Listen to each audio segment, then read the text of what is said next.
أزا فيلم كجمر كلا أو حدا ناي دغاتات غزاوتي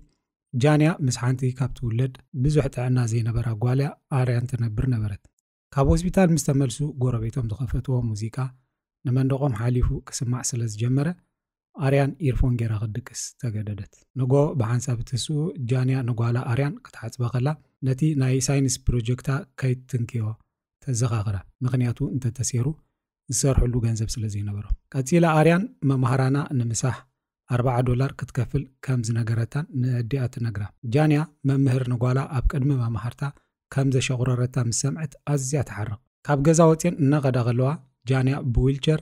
ንዝንቀሳቀስ ቤኒ ዝተባሃለ ሰብኣይ ገለ ወሕዳት ሰናት ይምተው ነዚ ዝተዓዘበት ኣካራይታ ናይ ገዛ ክራይ ስለዚህ ከፈለታ ዓዊላ ክትቆያቃ ትጅምር እታ ኣካራይታ ነቲ ካብ ገዛ ናይ ሙፃ مسرح كم زجمرته تزخاخرا جانا ناران نبيت مرتي عبسحة عبسعتات مسح نتجنزب كتم تعالى قال تأتولا بنصارو اتوم غروابتي موسيقى عون غيبلو اتنك غليت بلا اتوانا غزا نساتهم كراي غزا سلازغفلو كم دليتهم تبلا جانيا نقول حيزان بيت مرت تخيد رئيس ممر نايتي بيت مرتي سلامتا تهبا اتا ممهر دما بمسنبادن مدنغارن ملاش تهبا دحريو جانيا نابتي بسبات زمل سوبر ماركت سرعه تقيد حلقه ريتشارد سلام تاقواخي هابا حانت غنزب تقبالي سلازي حممت بقلطف ناب سرعه قطعتو يغبرا ريتشاردن توم عماويل كم تلمود بقلطف ناب بوتا بمخاد يتصارفوا حانت سبيتي نقولو زغزاتو اقحت بناي حاجز كارد كتكفل تفتن جانيا دما غلا اقحت نمغزا ناي حاجز كارد كتقاملو كم زي فكر تردا أتا عامل حريقة ولا حنت خيجز أتخيد سبعة نزع عامل حريقة سلزنبر أب إجر جانية ترمز الدربيلا ريتشارد بزعبات استسبر ترمز حركانو أب جانية أوتو سبك يودق نجانية بقولتو فكتتريو يأززا قالوا تعماويل دما زيادة ختصبه سلز جبرهم يماررو جانية مغستر كدلي كتكيد كلا حنتي كاب مسارحتا أزياق كتجن كلا استوعيلا جل جنزب كتلك أحد فتن يغون نمبر جانية نبت أيتاون سلزدليا نساد ما لومي دوموزا سلتقبل انبيت بلا ابتهم موتتيا جانيا آريان ناي مسح غنزب سلازي مصات زطراتر قسلون سلازنبرا جانيا اب غزا نتحصبت كلا كم زودقت تنغرو انت قونا ግን መመራና ካምኑ አይካሉ አብዛ ሰዓት እዚያ ሪቻርድ ንጃንያ ቴሌፎን ክትዘራረብ ከላ ረቂቡ ክትዓጽ የገድዳ ጃንያ ናብ ቤት ትምህርቲ ከይዳ ነቲ ሽግር ንምፍታሕ ዕረፍቲ ኸባት ልምኖ ደሞዛውን ተሓቶ ን30 ደቂቃ ዕረፍቲ ፈቅደላ ደሞዛ ግን ይኸላ ብድሕሪኡ ጃንያ ንኣርያን ምሳሕ ዝኸውን ናይ መወዳእታ ዝተረፈ ኣብ ባንክ $47 ካብ ባንክ ከተውፅአን ትፍትን እንተኾነ ኣብ ሕሳባ ገለ ገንዘብ እኳ እንተነበራ ብኤቲኤም ከተውፅኦ ግን ኣይከኣለትን ማናጀር ናይቲ ባንክ ዝኾነት ኒኮል ኤቲኤም ነቲ ገንዘብ ንምውፃእ ካብቲ ዘድሊ ዝተሓተ መጠን እንተኾይኑ ገንዘብ ከም ዘይህብ ተረድኣ ጃንያ ነተን ኣብ ባንክ ተሪፈና ዘለዋ ገንዘብ ኣውፅያ ነቲ ናይ ባንክ ሕሳባ ክትዓፅዎ ትደሊ እንተኾነ እዚ ንምግባሩን ነዊሕ ክትፅበ ስለዝነበራ ዋላ ሓንቲ ከይሓዘት ትኸይድ ብድሕሪኡ ጃንያ ኣብቲ ቤት ትምህርቲ ምስ በፅሐት ጓላ ብናይ ህፃናት ሓለዋ ኣገልግሎት ክትውሰድ ክትርኢ ከላ ዓዊላ ክትጭድር ትጅምር ምሕረት ትልምን ኣርያን ከም ዝሓመመት ፍሉይ መድሃኒት ከም ዘድልያን እውን ተረድእ እንተኾነ ሸለል ትበሃል ጃንያ ክልተ ስራሕ ከም ትሰርሕ እውን ትገልጽ ዝሰምዓ ግን ኣይረኸበትን ኣብዛ ሰዓት እዚኣ ኣብ እዝና ገለ ጭር ድብል ድምፂ ይስማዕ ናይ ኣርያን ዝወደቐ ቦርሳ ምስ ወሰደት ጃንያ ብዝናብ እናዘነበ ናብ ስራሓ ትምለስ ኣዝያ ስለዝተሃወኸት ንኦሊቨር ዝተባሃለ ሰብ ብሃንደበት ቀዲማቶ ክትሓልፍ ምስ በለት ንስክላ ካብ ግጭት ትተርፍ ኦሊቨር ይፃረፋ ኣብ መኪንኡ እውን ዝነበረ መስተ ይድርብየላ ጃንያ ስቕ ኢላ መንገዳ ትቕፅል እንተኾነ ኦሊቨር ከጉህያ ኢሉ ክከታተላ ይጅምር ብሃንደበት መኪና ኣብ ድሕሪኣ መፅኡ የጋጭ እዚ ድማ ኣብቲ ተንሸራትት ይገብራ ጃንያ ዋላ ሓንቲ ኣብ ነብሳ ሓደጋ ከየጋጠማ ደው ተብላ እንተኾነ እንደገና ከተተሳኣ ኣይከኣለትን ነቲ ሞተር ንምፍታሽ ካብ መኪና ክትወርድ ከላ ሓንቲ ፖሊስ ትመፃ ብዛዕባ እዚ ዝከታተላ ዝነበረ ሰብኣይ ትነግራ ይኹን እምበር ኦሊቨርን ፖሊስ ኮይኑ ይጸንሕ ብዘይ ሕጋዊ መንገዲ ርእሲ ብጥይት ወቂዕ ዝቀተለክ መንገዲ ክረክብ እየ ብምባል የፈራርሓ እታ ፖሊስ ንኦሊቨር ምስ ኣለየቶ نجانيا ورقة حتى جانيا جزء زحلف وسندات تهبا بتوسقي دموزالهم مستقبلت كتحدثوا مخانا بجنك الترد انت قلنا تا بوليس مكينة اتحدقا جانيا بإقرا كاب مملاس وطعي كال من رجع بلان ريتشارد سلاز دونغيت كاب 30 دقيقة نلعلي سلازو سدلان بو نبو قاقا يجمر بهذه مخنيات دما كاب سرح يبارر جانيا بل دموزي هابني لا قطعت تكلا ሪቻርድ እቶም ዝተባረሩ ሰራሕተኛታት ቼኮም ብፖስታ ይዝለኣኸሎም ኢሉ ብንዕቐት ይነግራ እቲ ቼክ ናይ ደሞዛ ኣብቲ ጣውላ ተቐሚጡ እናረኣየቱ እንተለመነቶ እኳ ክህባ ግን ፈቃደኛ ኣይነበረ ብድሕሪኡ ጃንያ ናብ ገዝኣ ትኸይድ ኣካራይታ ካብ ገዛ ስለ ዘውፃእቶ ኩሉ ኣቑሑታ ኣብ ጎደና ብዝናብ ጠልቂኡ ትረኽቦ ጃንያ ንብረታ ክትእክብ ክትፍትን ከላ ብቁጥዐን ብምጭዳርን ዓው ዊላ እናበኸየት ትዛረብ ብድሕሪኡ ነቲ ቼክ ከይወሰደት ከምዘይ ትኸይድ ንሪቻርድ ንምንጋር ናብቲ ስራሕ ትምለስ ኣብዛ ሞት እዚኣ ሓደ ሰብ ናብቲ ቤት ጽሕፈት ኣትዩ ስማ ካብ ጃኬታ ኣንቢቡ ስማ እናፀውዕ ብዛዕባ ሓደ ፍርያት ይሓታ ሃንደበት ሽጉጥ የውፅእ ካልኣዩ ኸ እንዳጎየ ይመጽእ ሮበርት ኣብቲ ካዝና ዘሎ ኩሉ ገንዘብ ክህቦም ይጅምር ነቲ ገንዘብ መትሓዚ ናይ ጃንያ ቦርሳ ክወስድዎ ይደልዩ እንተኾነ ናይ ኣርያን መድሃኒት ስለ ዘለዎ ነቲ ቦርሳ ንዘይመሃብ ትቃለስ ድሕሪ ብዙሕ ቃልሲ ጃንያ ናይቲ ሰብኣይ ሽጉጥ ወሲዳ ትትኩሰሉ ስለዚ እቲ ሓደ ሌባ ይሞት እቲ ሓደ ድማ ይሃድም ሮበርት እቲ ሌባ ስማ ስለ ዝፀውዓ ነዚ ዘዳልወቶ ንሳ ከም ዝኾነት ይኸሳ ብቐጥታ ናብ ፖሊስ ክድውል ይጅምር ጃንያ ኣብ ተዘበራረቐ ኩነታት ኮይና ንኩሉ እቲ ሮበርት ዝብላ ዝነበረን ዝቆያቓ ዝነበረን ክትፃወሮ ትፍትን ኣብ መወዳእቱ ሕርቃና ክትቆፃፀር ስለ ዘይከኣለት ንዕውን ተኩሳ ትቐትሎ ድሕሪኡ ጃንያ ካብቲ ኣብቲ ጣውላ ተቐሚጡ ዝነበረ ገንዘብ ከይተንከፈት ቼካ ጥራይ ሒዛ ናብ ባንክ ትጎይ እቲ ኣብ ባንክ ከም ዋርድያ ኮይኑ ዝሰርሕ ዝነበረ ከም ተዓጽወ ይነግራ እንተኾነ ኒኮል ኣዝያ ስለ ዝሕዘነታ ክትኣቱ ትፈቅደላ ነገር ግን እታ ካሽየር መንነታ ተሓታ ጃንያ ድማ እታ ፖሊስ ኩሉ ሰነዳታ ምስ መኪና ስለ ዝወሰደቶ መንነት የብላ ነቲ ኩነታት ተረዳኣ እንተኾነ እታ ካሽየር ክትሕግዛ ፈቃደኛ ኣይኮነትን ስለዚ ጃንያ እንደገና ስለ ዝሓረቀት ሽጉጥ ኣውፅያ ተሪያ እታ ካሽየር ነቲ ናይ ህፁፅ እዋን ኣላርም ትጥውቕ ብዙሕ ከይፀንሐ ኒኮል ካብ ሰበስልጣን ፖሊስ ፃውዒት ይበፅሓ ኒኮል ነቲ ናይ ጃንያ ኩነታት ብምግናን ትገልጸሎም ጃንያ ናይ ጓላ ናይ ስነ ጥበብ ፕሮጀክት ኣብ ቦርሳኣ ሒዛላ ኣብ ቦርሳኣ ዘሎ ናይ ጓላ ናይ ሳይንስ ፕሮጀክት ንኣሽቱ ብልጭልጭ ዝብላ መብራህቲ ኣለዎ ኒኮል ድማ ነዚ ሪኣ ብጌጋ ቦምብ ስለ ዝመዘላ ቦምብ ከም ዝሓዘት ትነግሮም ኣብዛ እዋን እዚኣ መርማሪት ኬይ ሬመን ካልኣያን ኣብቲ ድኳን ዘሎ ናይ ገበን ቦታ ይምርምሩ ኣለዉ ናይ ጃንያ ተግባራት ኣብ ካሜራ ናይ ፀጥታ ብንጹር ይርአ ነቶም ሰራሕተኛታት ክሓትዎም ከለዉ መሓዛኣ ንጃንያ ትከላኸለላ ከምዚ ዓይነት ነገር ፈጺማ ከምዘይ ትገብር ንምርዳእ ትፍትን ይኹን እምበር እቲ መርማሪ እታ ብፀይታ ኣብ ሽግር ስለ ዝኣትወት ኣዝያ ስለ ተሓርቕ ገለ ነገር ተሓብኣላ ከም ዘላ ይሓስብ መርማሪት ኬይ ሬመን ኣብዚ ዛንታ ገለ ዝተኸወለ ነገር ከም ዘሎ ተሓስብ ተወሳኺ ሓበሬታ ክትእክብ ድማ ትጅምር ቀፂሎም ቶም መርመርቲ ንኣካራይት ጃንያ ኣብ ጎደናታት ንብረታ እናረኣዩ ይሓትዋ ናይ ኣርያን መድሃኒት ይረኽቡ ቤኒ ድማ እቲ ዓንቶይ ስንኩል ይድበልኩኹም ጓላ ከም ዝሓመመታ የረድእ ንስውን ብዛዕባ ጃንያ ጽቡቕ ነገር ይነግሮም እቶም መርመርቲ ነቲ ኣፓርታማ ክፍትሽዎ ይደልዩ እንተኾነ እታ ኣካራይት ትኽልክሎም ኣብዛ ሞት እዚኣ ብዛዕባ እቲ ባንክ ዝነግር ፃውዒት ይበፅሖም ስለዚ ብቁል ትፈቐዱ ኣብ ባንክ እተን ካሽየራት ይዝረፋ ከም ዘለዋ ስለ ዝሓሰባ ኩሉ ገንዘበን ኣውፅአን ንጃንያ ህባ ንሳ ግን ኣብ ቼካ ዘሎ መጠን ገንዘብ ጥራይ ከም ትደሊ ንምርዳእ ትፍትን ኒኮል ቴሌፎና ነቲ ዋርድያ መልእኽትታት ክቕበል ትህቦ ብድሕሪኡ ካልኦት ዓማዊል ክወፁ ንምንጋር ትፍትን ይኹን እምበር እንታይ ከም ዝተፈጠረ ስለ ዘይፈለጡ ቀልጢፎም ክወፁ ኣይከኣሉን ጃንያ ንኒኮል ንሓገዝ ትፅዋዓ ኒኮል ድማ ነታ ካሽየር ነቲ ኣብ ቼክ ዘሎ ገንዘብ ጥራይ ክትህብ ከም ዘለዋ ምርዳእ ትጅምር ጃንያ ኣብ ነብሲ ወከፍ ካልኢት ኣእምሮኣ ትጭነቕ ስለ ዝነበረት ብብስጭት ዓዊላ ክትዛረብ ትጅምር እንተኾነ ንኻልኦት ትጎድኦም መሲልዎም ክፈርሑውን ክስንብዱን ይጅምሩ ኣብታ ሃሞትያ ፖሊስ ነቲ ህንፃ ይኸብዎ ኬይ ሬመን ንዋና ኣዛዚ ጃንያ ኣብቲ ድኳን ነቲ ዝርፍያ ከም ዘዳለወት ትነግሮ እንተኾነ ግን ኬይ ሬመን ነቲ ኩነታት ሕማቕ ናይ ኣእምሮ ምላሽ ከም ዝሃበት ጥራያ ተሓስብ ሓደ ዓሚል ኣብቲ ባንክ ውሽጢ ዝነበረ ናይ ጃንያ ሽጉጥ ኣውዲቑ ክምንጥላ ይፍትን እዚ ድማ ጃንያ ብሃንደበት ናብ ላዕሊ ከም ትኩስ ይገብራ እቲ ዓሚልን ዋርድያን ብስምባደ ካብቲ ህንፃ ሃዲሞም ይወፁ እሞ ፖሊስ ይኸብዎም እቲ ዓሚል እቲ ሽጉጥ ብሃንደበት ጥራይ ከም ተተኮሰ የረድእ እቲ ዋርድያ ድማ ዋልዓንቲ ክሕግዞም ብዘይምኽኣሉ ይሓዝን ስለዚ ጃንያ ናይ ጓላ ምሳሕ ገንዘብ ጥራይ ከም ትደሊ እናተዛረበት ትጭድር ኣብ ቴሌቭዥን እትርአ ጋዜጠኛ ብዛዕባ እትዛረብ ከም ዘላ ምስ ፈለጠት ትስንብድ ነቲ ባንክ ትዘምት ከም ዘላ ንሓለቓ እውን ከም ዝቐተለቶ ትዛረብ ዋና ኣዛዚ ናይ ፖሊስ ናብ ባንክ ይድውል እንተኾነ ጃንያ ፖሊስ ምዃኑ ምስ ሰምዐት ነቲ ቴሌፎን ተዓፅዎ ኬይ ሬመን ንዋና ኣዛዚ ጃንያ ምስ ካልእ ሰበይቲ ንምዝራብ ዝያዳ ግልፂ ከም ትኸውንን ንሳ ድማ ናይ ምዝራብ ተሞክሮ ከም ዘለዋን ትእምኖ ኬይ ሬመን እንደገና ናብ ባንክ ትድውል ኒኮል ድማ ኣብ ስፒከር ጌራ ተስምዓ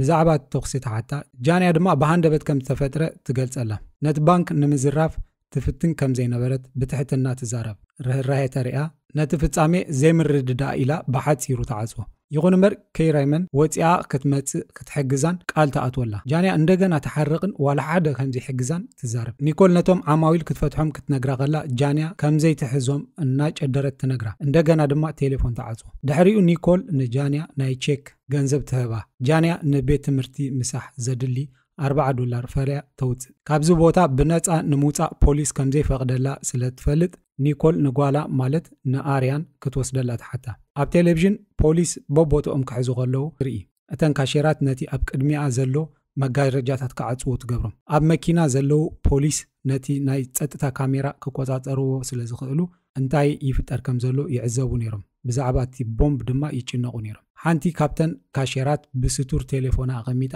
ነቲ ኩነታት ብቐጥታ ከተመሓላልፎ ትጅምር ሓንቲ ካፕተን ኣብቲ ውሽጢ ጅሆ ዝተተሓዛ ኣደ ኮፍ ክትብል ከም ዘለዋ ክትዛረባ ኸላ ጃንያ ብኡ ንብኡ ንኒኮል መንበር ከተምጻላ ትእዝዛ ካልኦት ኣብቲ ውሽጢ ባንክ ተታሒዞም ዝነበሩ ዓማዊል ክትፈትሖም ይሓትዋ እንተኾነ ጃንያ በይና እንተኾይና እቶም ፖሊስ ብቐጥታ ክትኩስላ ወይ ከኣቱ ከም ዝኽእሉ እያ ተኣምን ክልተ ካብቶም ጅሆ ዝሓዘቶም ሃዲሞም ክወፁ ከለዉ ብድሕሪ እዚ ጃንያ ንኒኮል ነቲ ማዕጾ ክትዓጽዎ ትገብራ ኣብዛ ህሞት እዚኣ ናይ ኣርያን ናይ ሳይንስ ፕሮጀክት ድምፅን ብርሃንን ክገብር ይጅምር ኣብዚ ግዜ እዚ ብጌጋ ቦምብ መሲልዎን ስለ ዝነበረ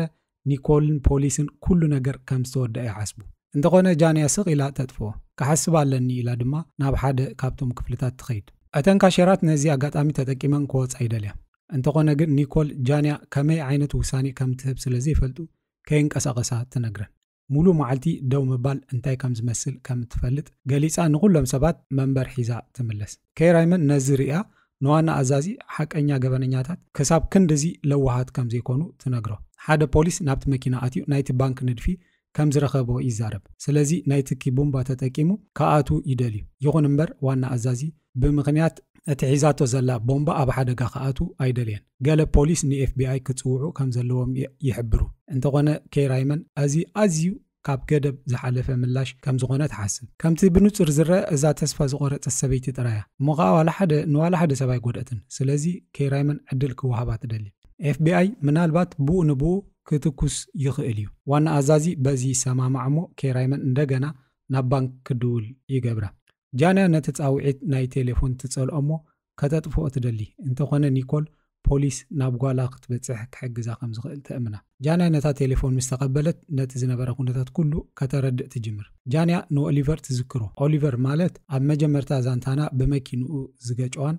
ኣጋጣሚ ደሊኽ ቀትለክየ ኢሉ ዝፈከረ ፖሊስን ኣብኡ ከም ዘሎ ትዝክር ኣብ ስራሓ ዝተፈጸመ ናይ ስርቂ ፈተነ ብርግጽ እንታይ ከም ዝተፈጥረ ኣብ ቼካ ዝነበረ ሽግር ናይ ጓላ መድሃኒትን ቁስልን ክልተ ስራሓ ካብ ገዛ ምብራራን ካልኦት ከበቲ ናይ ህይወታ ዝርዝራትን ትጠቅስ ናይታ ካሽየር ቴሌፎን ገና ብቐጥታ ይመሓላለፍ ስለ ዝነበረ እቲ ቪድዮ ቫይራል ኮይኑ ኣብ መላእ እታ ከተማ ዘለው ሰባት ድማ ክሓዝኑላ ክድንግጹላን ይጅምሩ ከይራይመን እናበኸየት ኣብ ተመሳሳሊ ኩነታት ከም ዝዓበየት ብምግላጽ ከም እትርዳእ ትሕብራ ከም እትሕግዛውን ቃል ተኣትወላ እንተኾነ ወፂኣ ክትመጽእ ትነግራ እዚ ኩነታት እዚ ንጃንያ እንደገና ከም ትቁጣዕ ይገብራ ኣብ ደገ ፖሊሳት ክሳብ ዘለው ድማ ከም ዘይትወጽእ ትዛረብ ነቲ ዋና ኣዛዚ ጃንያ ብላይ ቪድዮ ትርአ ከም ዘላ ምስ ፈለጠ ሰባት ነቲ ቪድዮ ከቋርጽዎ ይእዝዝ ኣብ ተመሳሳሊ ግዜ ጃንያ እቶም ናይ ጸጥታ ካሜራ ከም ዝተወልዑ ተገንዚባ ንኒኮል ኣብቲ መቆጻጸሪ ናይቲ ካሜራታት ክትወስዳ ተሓታ ሓንቲ ካፕተን ካሼራት ነቲ ኣጋጣሚ ተጠቂማ ንምህዳም ትፍትን እንተኾነ እቲ ማዕጾ ተዓጽዩ ጃንያ ንኩሎም ካሜራታት ተጥፍኦም እዚ ድማ ነቶም ፖሊስ ኣብ ውሽጢ እቲ ባንክ እንታይ ይፍጠር ከም ዘሎ ዝፈልጥሉ መንገዲ ከም ዘይህልዎም ይገብሮም ብድሕሪኡ ተን ካሼራት ሽንቲ ቤት ክኸዳ ከም ዝደልያ ይሓታ እሞ ጃንያ ሓደ ብሓደ ክኸዳ ትፈቅደለን ኣብ ደገ ከይራይመንን መሳርሕታን ነቲ ናይ ፖሊስ ዌብሳይት ይፍትሹ ኣለዉ እንተኾነ ንጃንያ ዘጥቅዐ ፖሊስ ክረኽብዎ ኣይከኣሉን ሰባት ንጃንያ ፍትሒ ንምሕታት ብነፃ ክትልቀቕ ኣብቲ ከባቢ ባንክ ምትእኽኻብ ጀሚሮም ናብ ውሽጢ እቲ ባንክ ክንምለስ ከለና ሓንቲ ካብተን ካሼራት ጃንያ ከም ንጽህቲ ብምርኣያ ተሓርቕ ተንጸርጸት ጀሚራ ኒኮልን ተዓባይ ሰበይትን ግን ብተግባራታ ይቆያቑዋ ድሕሪኡ ኒኮል ጃንያ ከም ዝቆረረት ኣስተውዒላ እቲ ናይ መውዓይ መሳርሒ ነቶም ካሜራታት ክተጥፍእ ከላ ሓቢሩ ከም ዝጠፍአ ገሊጻ ጃኬት ክትህባ ናብ ቤት ጽሕፈታ ብሓንሳብ ኸዳ ጃንያ ድማ ኣብቲ ጣውላ ናይ ስድራ ቤት ስእሊ እናርኣየት ነቲ ጃኬት ትለብሶ ብዛዕባ ጉዳይቶም ህፃናትን ኒኮል ድማ ንጃንያ ንፍዕቲ ኣደ ከም ዝኾነት ተረጋግጸላ ክትሕግዛን ከተኣምናን ትፍትን እንተኾነ ጃንያ ገና ንኦሊቨር ትፈርሕያ ንምሸቱ FBI ክመጽእ ከሎ ጃንያ ብዛዕባቲ ኣብ ደገ ዝስማዕ ዘሎ ድምጺ ትጭነቕ ጃንያ ንኒኮል ናብቲ ማዕጾ ሊኢኻ እንታይ ከም ዝኾነ ክትረጋግጽ ክትርኢ ትገብራ ህዝቢ ድማ ፍትሒ ንጃንያ እናበለ ይጭድር ከም ዘሎ ትነግራ ኣብ ዜና ህዝቢ ስማ ኣብ ዓበይቲ ታቤላታት ሒዙ መሰላ ክኽበር ክሓተላ ከሎ ትዕዘብ ሓንቲ ጋዜጠኛ ምስቶም ኣብቲ ሰልፊ ዝሳተፉ ዘለዎ ሰብ ትዛረብ ቤኒውን ኣብኡ ነይሩ እታ ጋዜጠኛ ንቤኒ ምስ ሓተተቶ ጃንያ ንባዕላ ዋላ ሓንቲ ዘይብላ ከም እትሕግዞን ለዋሕ ከም ዝኾነትን ይዛረብ ዋና ኣዛዚ ኣብ ትሕቲ ቁፅፅር ከውዕል እዋን ጃንያ ብሰላም ኢዳ ከም እትህብን ንኤፍቢኣይ ከኣምኖም ይፍትን እንተኾነ ክሰምዖ ኣይደልየን እተን ካሼራት ነናሓድሕደን እናተዘራረባ ብዘይ መዛሓሊ ምንባር ኣዝዩ ከቢድ ከም ዝኾነን ሙቐት ከም ዝኾነን የማርራ ጃንያ ድማ ኣብ ነብሲ ወከፍ መዓልቲ ትድቅሰሉ ገዛ መጠን ሙቐት ከምዚ ከም ዝኾነ ትዛረብ እታ ዓባይ ሰበይቲ ገለ ጥዑም ቃላት ክትዛረብ ትጅምር ጃንያ ንኩሉ ነገር قريتات حتى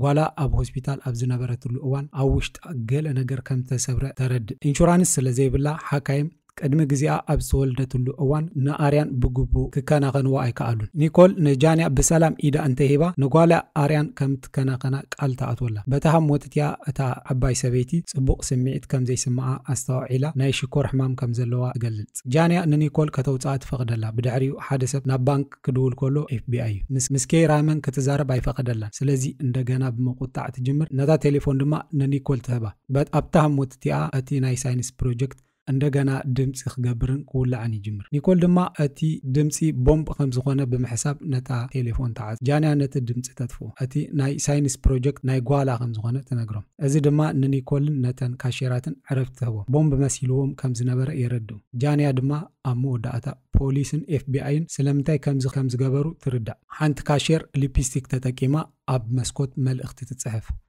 እቲ ቦምባ ሓቂ ኮነን ሓንቲ ሽጉጥ ራያ ዘላታ ጃንያ ንኒኮል ንፖሊስ ክድውልን ነቲ ዘይምርዳእ ከተብርህን ትነግራ እንተኾነ ኒኮል እቲ ቦምብ እቶም ፖሊስ ከኣቱ ዝኽልክሎም ሓደ ነገር ከም ዝኾነ ስለ ተሓስብ ኣይድውልን እየ ትብላ ኣብ ክንድኡ ኩሎም ብዘይ ቦርሳ ክወፁ ከም ዘለዎም ተሓስብ ኣብዚ እዋን እዚ ኬራይመን ንጃንያ ዘፈራርሓ ፖሊስ ትረኽቦ ኣብቲ መጀመርታ እዋን ዋላ ሓንቲ ዝርዝር ሓበሬታ ስለ ዘይነበራ ምስ ኦሊቨር መሳርሕቲ ዝነበረት ፖሊስ ብዛዕባ ኦሊቨር ኣፈራሪሓ ከም ትናዘዝ ትገብራ ኣታ ዝሓረቐት ኬራይመን ናብ ኦሊቨር ከይዳ ገጹ ብቦክስ ተጉስጦ በዚ ተግባራት ካብቲ ዝርኢ ዝነበረ ህዝቢ ንኣዳ ትረክብ ዋና ኣዛዚ ዝገበሮ ምስ ሰምዐ ንኦሊቨር ሒዙ ይኸይድ ኣብ ውሽጢ መኪና ዘሎ ቴሌፎን ይጽዋዕ ኣሎ FBI ድማ መልሲ ንምሃብ ፈቃደኛ ይነበረ ክልቲኦም ኬራይመንን ዋና ኣዛዝን በዚ ነገር እዚ ሕጉሳት ስለ ዘይነበሩ ኬራይመን ነቲ ጻውዒት ትቕበሎ ፖሊስ ንኦሊቨር ከም ዝሓዝዎ ከም ዝኣሰርዎን ንጃንያ ትነግራ እንተኾነ ጃንያ መረጋገጺ ትደሊ ስእሊ እንተሊእኾምላ ብዘይ ሽጉጥ ብዘይ ቦርሳ ከም ትወፅእ ትነግሮም ይኹን እምበር FBI ነቶም ሰባት ናብ ውሽጢ ክልእኾም ይደሊ በቲ ኣዛዚ ናይ FBI ሓላፊ ተስፋ ዝቆረፀት ኬራይመን ናብ ማዕጾ ጎያ ናይ ኦሊቨር ስእሊ ዝሓዘት ቴሌፎና ንጃንያ ትህባ ጃንያ ቅሳነት ረኺባ ንኩሉ ሰብ ትፍንዎ እንተኾነ ኒኮል ንምሕጋዛ ትተርፍ ናይ ጃንያ ኢድ ሒዛ ኣብ ቤት ማእሰርቲ ምስ ኣርያን ከም ትበጽሓ ቃል ተኣትወላ ኣብዛ ሞት እዚኣ ጃንያ ካብ ኣዲኣ ቴሌፎን ድወለላ FBI እውን ምስ ኣዲኣ ነበሩ ጃንያ ብዛዕባ ዝተፈጥረ ነገር ኩሉ እናጨደረት ነዲኣ ምርዳእ ትጅምር ኣዲኣ ድማ ንጃንያ ጓላ ኣርያን ከም ዝሞተት ንምዝካር ተቋርጻ እታ ጓላ ካብቲ ዝሓለፈ ምሸት ዘጋጠመ ሕማም ከም ዘይተረፈት ተረዳኣ ጃንያ ድማ ህላውያ ኣሚና ተቐቢላቶ ነበረት ካብ ቤት ትምህርቲ ዝተደወለላ ቴሌፎን ማሕበራዊ ኣገልግሎት ንኣርያን ክወስድዋ ከለዉ እዚ ኩሉ ብስእለ ኣእምሮ ትርኢ ከም ዝነበረት ትፈልጥ ማለት ብሕልሚ ኒኮል ብፖሊስ ብቴሌፎን ተነጊርዋ ነበረ እንተኾነ ነቲ ኩነታት ንዘይ ምግዳድ ዋላ ሓንቲ ነገር ኣይተዛረበትን ጃንያ እዚ ንምቕባል ክትፍትን ከላ FBI ንጃንያ ንምሓዝ ማዕጾታት መስተያት ሴሮም ይኣቱ ንጃንያ እውን ተኩሶም ይውድቕዋ ይኹን እምበር እዚ እውን በእምሮኣ ዝተሰኣለ እዩ ኒኮል ድማ ካብቲ ናይ ሕልሚ ዓለም ክትምለስ ትሕግዛ ብድሕሪኡ ኒኮልን ጃንያን ኣእዳውን ንላዕሊ ኣቢለን ካብቲ ህንፃ ክወፃ ከለዋ ኬራይመን ድማ ንጃንያ ተኣስራሞ ጃንያ ብመኪና ናይ ፖሊስ ክትወሰድ ከላ ህዝቢ ወፂኡ ደገፉ እናርኣያ እታ ፊልም ትውዳእ